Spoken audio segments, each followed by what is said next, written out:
Right. Okay, let's dive into this. We've got a really fantastic deep dive today, focusing on someone who's become this truly global phenomenon. We're talking Fujii Kaze, and his impact, well, it goes way beyond just the music charts. Absolutely. And this dive, it's really for you, the listener who's curious, because we're aiming to give you a kind of shortcut to understanding him. Not just the hits, but, the unique personal philosophy, that lifestyle, and the very strategic global vision that defines him. Yeah, we're basically distilling everything, the public image, the big career moments, and some like really unexpected influences, like his hometown's economy, or even meditation rankings. Exactly. And what I find fascinating right away from the sources is how it all seems connected. The spiritual side, the way he presents himself, the global plans, it's all part of one unified approach. It is interesting. He manages to seem both like incredibly laid back, almost casual, Uh-huh. and yet clearly meticulous when it comes to strategy. Yeah, profoundly casual and meticulously strategic. That's a great way to put it. It all seems to stem from his core philosophy, his fundamental ethos. Okay, so let's start there. What is his mission, according to what we've gathered? Well, he actually stated it very clearly. His goal, he said, is making music so someone can live their life in a slightly better mood. Wow. That's pretty humble for someone selling out stadiums, right? It really is. And that simple idea seems to be the root of his focus on entertainment, like pure entertainment. You see it in the pranks, the face-changing stuff, the little sketch videos he was doing on social media, even before his major debut. Right. Keeping it light, accessible. Exactly. Delivering simple happiness, connecting directly. Okay, but here's where it gets really interesting for me. The personal style quirks. We found out he uses washi as his first-person pronoun. Can you explain that a bit? Yeah, washi is, well, it's a very archaic or sometimes highly formal and respectable way to say I in Japanese. It's definitely not common in everyday chat. It's a very conscious choice. A conscious choice, but then the sources also describe him as being, like, quite careless about non-music stuff, often losing things. Yeah. And I think that contrast is actually key. The washi suggests this deep respect for maybe tradition or a certain self-identity, Okay. but the carelessness about material things, Yeah. that seems to link directly back to his uh, quite disciplined spiritual life, a detachment from possessions. Wait, so how does that work? Super disciplined about meditation, belief in the higher self, all that, but can't keep track of his stuff. Is that just who he is, or is it part of the spiritual practice somehow? I think it's probably genuinely him, but it definitely highlights his priorities, doesn't it? The discipline is clearly there, just focused elsewhere. Yeah. Like his commitment to being vegetarian. Ah, yes. Tell us about that. Well, his reason was simply because animals are cute. And he acts on it. He makes sure there are vegetarian food options available at his concert venues. So the discipline is internal, it's ethical, focused on clarity, just maybe not on remembering where he put his wallet. Pretty much. And this spiritual depth, this Zen factor, it's not just talk. We have that amazing detail about the monks. Oh, yeah, we absolutely have to mention this, the monks' ranking. Right.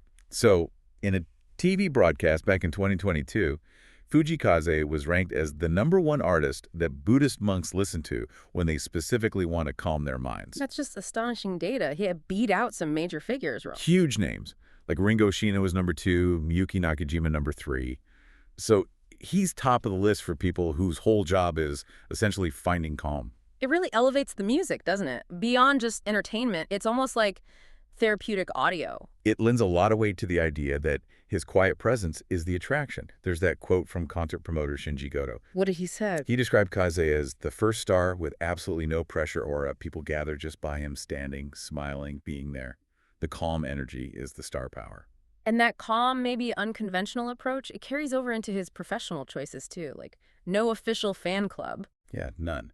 He just uses the official site and a free app. It's about broad access, seems like. And the other big one, his concerts usually have no encores. Right. No encores. Think about how radical that is in music today. It really is. Foregoing the fan club feels like prioritizing inclusivity over, exclusive paid memberships. And dropping them encore. That's the moment everyone expects, that final hit of gratification. By not doing it, he's making the audience accept the performance entirely on his terms. It's like authenticity translated directly into how he runs things. Exactly. Okay, so we've got this deeply spiritual, kind of minimalist, really authentic artist who is also this massive global powerhouse, which brings us neatly to our next section. How does someone this zen pull off such a calculated global strategy? Well, the key thing is it wasn't an accident. It wasn't something that just happened later. The sources suggest he had this global outlook right from childhood. He actually said he wanted to make music not limited only to Japan. So it was baked in from the start. Seems like it. Yeah. And a huge part of making that happen was, of course, his English. Right, which he learned mainly through self-study. His father helped initially. Yeah, his dad gave him the basics, but then he really dove in himself, using tools like YouTube. He posted tons of covers of foreign songs. Yeah, the cover videos. I remember seeing those. Exactly. And he didn't just sing them. He took the time to add his own English subtitles to his own Japanese content, too. Self-translated. That shows real dedication, that discipline again. It really does. And he keeps challenging himself, like posting only in English on his Instagram, translating his own lyrics. It's this constant, visible effort to break down that language barrier. Okay, but learning a language is tough. Lots of people get stuck on feeling embarrassed or afraid to make mistakes.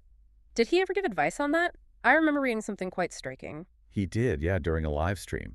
And it really sums up his whole attitude, I think. He said, basically, listen and mimic, throw away your shame and pride, even if you were treated like a child. And then he added, I'm bad at Japanese anyway, so I have nothing to lose. That's brilliant. Throw away shame and pride. Be willing to sound like a child. That's powerful advice. It's that radical humility again, isn't it? Applied to language learning. If you're not worried about looking foolish, you learn faster. Makes total sense. And just a small detail, but relevant to the global branding. He uses the Western name order Fujii Kaze in English context, right? Not Kaze, Fuji. Correct. Another small signal that his identity is intentionally global-facing. Okay, let's shift gears now from the strategy and the persona to the actual measurable impact, because the scale here is just huge, both locally in Japan and internationally. Let's start with something pretty unique, the hometown effect. Yeah, this is amazing. The economic impact he's had on his hometown, Satosho Town in Okayama Prefecture. The numbers are kind of wild. By October 2022, sales of local character merchandise related to the town, they shot up 110 times higher. Reached over 2 million yen. 110 times, Yeah. just for merch. But the really mind-blowing figure is about the local taxes, the Furusato Noze. Oh, absolutely. So for listeners unfamiliar, Furusato Noze is a system in Japan where you can donate to a specific town or prefecture, often your hometown, and get a tax deduction. It's a way to support rural areas. And Fujii Kaze fans basically directed their support to Satosho Town. Massively. Those donations increased 30-fold. They went from about 13 million yen in 2018 to roughly 430 million yen in 2022. That's incredible. Almost 500 million yen flowing into a small town's budget, largely thanks to one artist's fan base. That's the Fujii Kaze effect in action. Tangible, direct financial impact. And domestically, his concerts are just breaking records left and right. Tell us about some of those venue milestones, the Panasonic Stadium Suda show. Right, October 2022. That was the first time ever a music concert was held at that stadium, which is built specifically for soccer. And get this, 70,000 people attended over 2 days. Okay, 70,000 is huge. But how many applied for tickets? Over 600,000 applications. Whoa, so like nearly 9 times demand over supply. That's intense. Insane demand. Then, just a few months later, January 2023, Saitama Super Arena, 74,000 attendees over 2 days. That set the venue's all-time highest attendance record at that point. Breaking records. And then Nissan Stadium more recently. August 2024, yep. He became the youngest solo artist ever to do a 2-day headlining show there. Youngest ever at Nissan Stadium. So this massive domestic success, how does it translate globally? Because the streaming numbers are where you really see the international reach. Exactly. This is where the global strategy really shows its results. He was the first Japanese artist to hit several major streaming milestones. Like the Spotify monthly listeners? Yep. First Japanese artist to break 10 million monthly listeners on Spotify. That was back in November 2022. That puts him in a really elite global category. Huge threshold. And then the big one, charting globally. That was Shinanoge Iwa. First Japanese artist to land on Spotify's global top 100 chart with that track. It just blew up internationally. Right. And the cumulative effect. His total Spotify streams hit the 1 billion mark, certified back in 2023. 1 billion streams. It's just undeniable proof that his music is connecting on a massive scale worldwide. Billions of streams. And that translates into real-world demand for tours, too, right? Let's talk about the 2025 tour demand. Oh, it's unbelievable. Yeah. Most of the tickets for the Europe-North America dates, sold out in minutes. Okay, minutes sounds fast, but give us some scale, like the LA show. Right, the Greek Theater in Los Angeles, Mm, capacity is around 7,000 people. That single show received over 260,000 ticket applications. 260,000 for 7,000 seats. Yeah, that's almost 40 people trying to get every single seat. Just staggering demand. That's not just popularity, that's a phenomenon. And it's led to official recognition, too, like certifications. Shinanoga Iwa got certified gold by the RIA in the US and platinum in Canada. So, official industry markers of major success. So if we kind of pull back and look at the whole picture, Mm-hmm.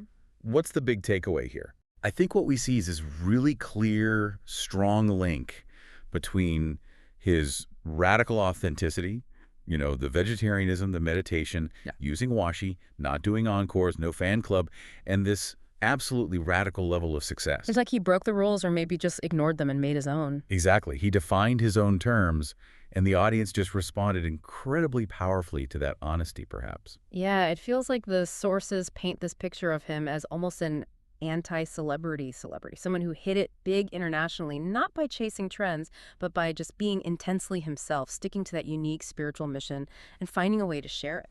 Perfectly put. The mission came first, the success followed. Okay, so here's something to leave our listeners with. We talked about how he usually doesn't do encores, right? Right. Yeah. A deliberate choice. So in a world that's all about instant gratification, always wanting more, demanding that extra song, how might that absence, that refusal to give the final expected payoff actually contribute to the mystique, the long-term connection he has with his fans? That's a great question. Does holding back actually strengthen the bond? Maybe.